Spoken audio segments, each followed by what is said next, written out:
Christmas films feel quite unique to me in the way that the worse they are, the more fun I have watching them. And with a long list of Christmas films set to be released this holiday time, I think I'm gonna have a really good time this Christmas. And first up we have Falling for Christmas, a Christmas romantic comedy film that stars the one and only Lindsay Lohan, and I for one could not be more excited to see her having a little comeback moment and doing well. Falling for Christmas introduces us to Sierra, a hotel heiress who apparently has had everything done for her entire life. She's never had to go and get a job, she's had all the chores done for her, she's never had to worry financially, leaving her totally helpless. But unfortunately, there's something far more disturbing and sinister than that in this film, which is the way that Sierra addresses her father. Daddy.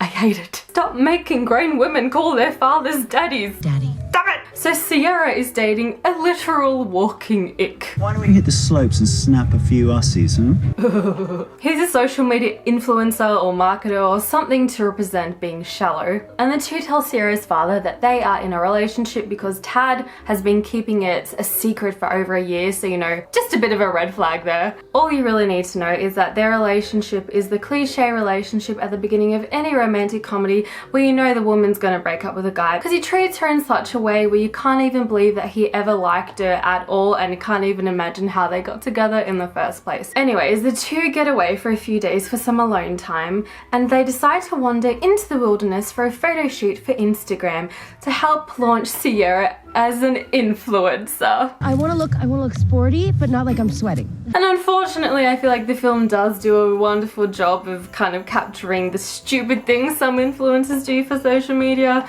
because these two literally wander into the mountains off the path without any supplies, without any maps, and they're like, we'll be fine, because you know, apparently they both want a death wish for this Christmas. But putting the danger aside, Tad decides to propose Sierra because what else could make this moment more Instagram worthy? So Tad proposes, Sierra says yes, but while this is all happening, something's happening way across town that's going to impact Sierra. This is Jake, a widowed father with a young daughter, Avi. Can't remember how her name was said. Alongside Jake's mother-in-law, they are in town and his daughter makes a wish to creepy Santa that she wants her father to have someone to love this Christmas. Because come on Dad, Mum died like 2 years ago. It's time to get over her already. So his daughter writes down a wish on a piece of paper, places it on the tree, and creepy Santa apparently has magical powers in this non-magical universe, and this magical wind sweeps past Sierra and Tad and basically almost kills the both of them, because for this Christmas, Santa is killing for you. So Sierra falls down the cliff, as does Tad, and a little while later, Jake finds Sierra unconscious. They take her to the hospital and they find out she has amnesia. The hospital staff and police are like, yeah, we don't really know who you are, so why don't you stay with this lovely kind stranger Jake, because we don't know what to do with you. Whoops! And so the love story begins. Jake gives Sierra a room at the hotel/ski resort he runs, and he provides her with some secondhand clothing. I know, the audacity. Secondhand clothing. Ew. Well, you know, that's the kind of reaction Sierra has to the gesture. Sometimes guests leave things here by accident, so... Not sure this was left here by accident. And would it really be a Netflix Christmas film if they didn't plug their own Netflix Christmas film within a film? So meta. So it's the next day and Jake and his mother-in-law are like, so we know it's only been 1 day since your traumatic injury, but do you remember anything? Sierra's like, no, but the doctor did say if I started doing normal things that might help me remember who I am.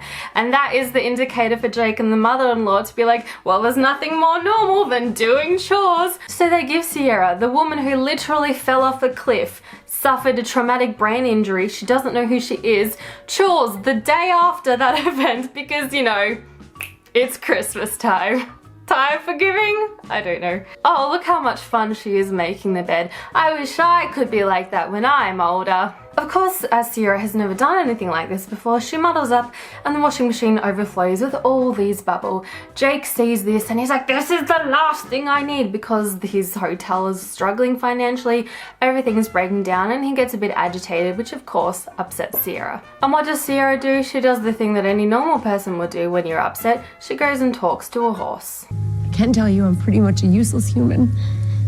Can't do anything right.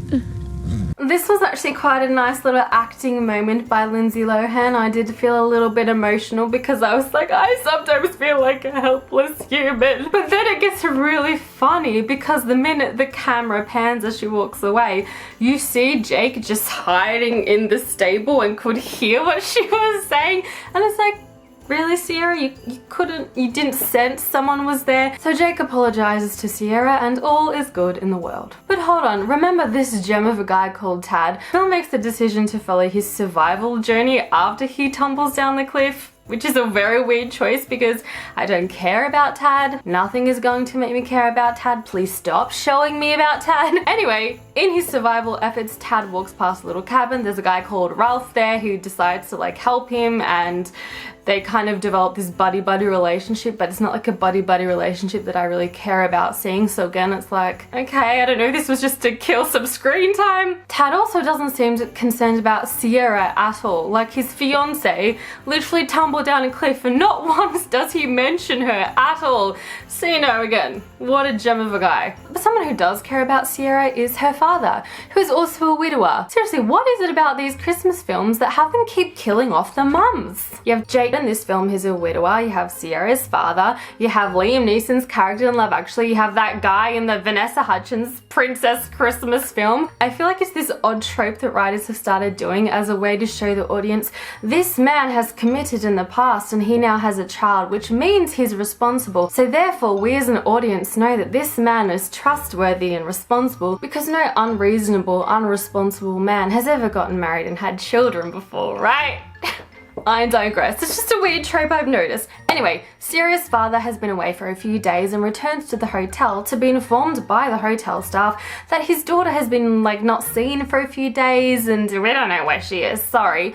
He's like, I'm sorry, what? He calls the police, gets everyone to scour the lands for his daughter, and the search for her begins. While the search begins, Sierra, who actually now goes by the name as Sarah because Jake's daughter had a toy called Sarah, and Sierra was like, oh, I like the name Sarah, I'll go by that now. So yeah. So Sarah is settling into her life and just look at all the fun she's having doing those chores. You know what, maybe if I'm lucky enough I can be just like her when I'm older. Anyways, Sarah and Jake are getting closer, and if you ever want to kiss someone but don't know how to initiate it, if any Christmas film has taught me, just hang a little mistletoe and it works every time.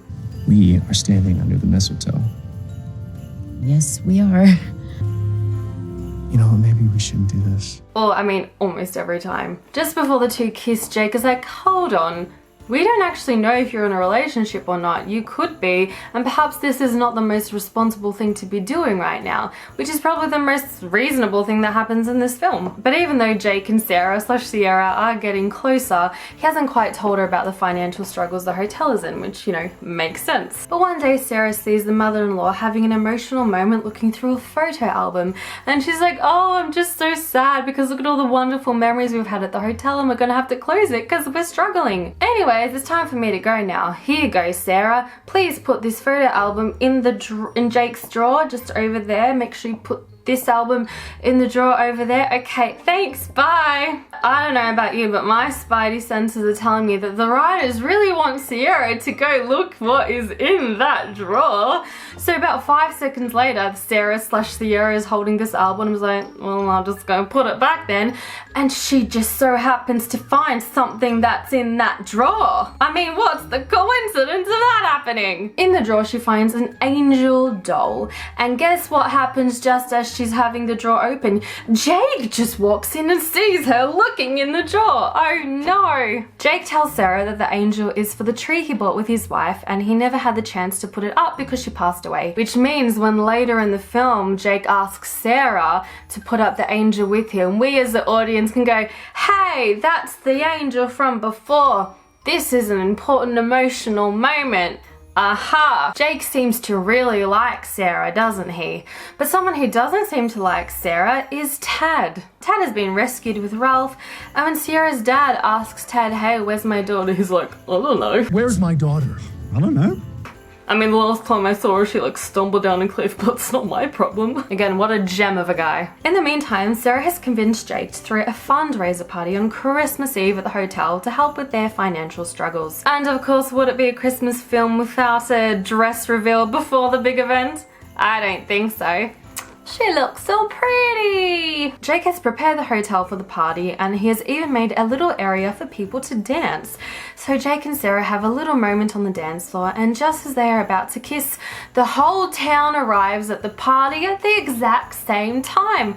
What are the odds? I don't know about you, but anytime I've been to a party, we all decided to arrive on the dot at the same time. Now the party is going well, and it's time for Jake to talk about the financial struggles of the hotel to hopefully get people's donations to help support him, as most of the guests are prior guests of the hotel and they've all been treated very kindly by Jake in the past. But asking for money, you know, was a little bit uncomfortable. And before he can get to it, people just start randomly offering wonderful stories about the hotel, and they're like, here's a check that I have for you, just randomly in my pocket. And then like another person's like, oh, I also have a check, and I also have a check. And when I was watching the film, I was like, it doesn't look like cash, it looks like everyone had checks. So I don't know if on the invitation it had checks must be prepared, but it's an odd section in the film that had me feeling a little bit puzzled. But then that was soon taken away as Tad and Sierra's father comes storming in. They're like, Sierra! It takes her a minute to kind of remember who they are. She eventually does, and then she gets taken away and she's like, bye everyone, thanks for the stay, it was cool, later. And that's the end, and Sierra marries Tad and Jake runs his hotel, and that's it. I'm just kidding, that's not what happens. But that's what they want you to think is gonna happen. So apparently Sierra's being missing was like a big deal, and so her return warranted a press conference on Christmas Day. Jake watches this press conference with his family, and after watching a snippet of it, his daughter's like, you like Sierra, right? He's like, yeah. She's like, well, did you ever tell her? He's like, no. She's like, well, let's go find her. Go tell her, let's go. Okay, alright. And if I know anything, letting your child make your big life decisions in romantic comedies always seems to work, so why wouldn't it work this time either? In the meantime, it doesn't take Sierra too long to figure out she doesn't like Tad, so they break up. About gosh damn time. Jake finds the hotel and sees this car out front. He's like, oh, Sierra's in there! Wait! Stop the car, don't move! It's not moving, bro. It's stationary, it's parked. It just made me laugh when I saw that. I was like, it's not moving. He finds Sierra, and just like any good romantic comedy, the classic kiss is held right to the end of the film, and they love each other and it's happily ever after. And that's the story for today, folks. One thing I would like to point out though, instead of having this trope of where the romantic interest at the start is a complete that we know she's gonna break up with him regardless, I want films to start doing the thing that Sleepless in Seattle did, where Meg Ryan's character at the beginning is dating this guy called Walter. He's a nice guy, he's lovely, he treats her well, but they just kind of have fallen out of love. So when they break up, it hits a little bit different, but he's not a dick, she's not a dick, they just didn't like each other. And I really wish that was a trope that was brought back more in these kind of films.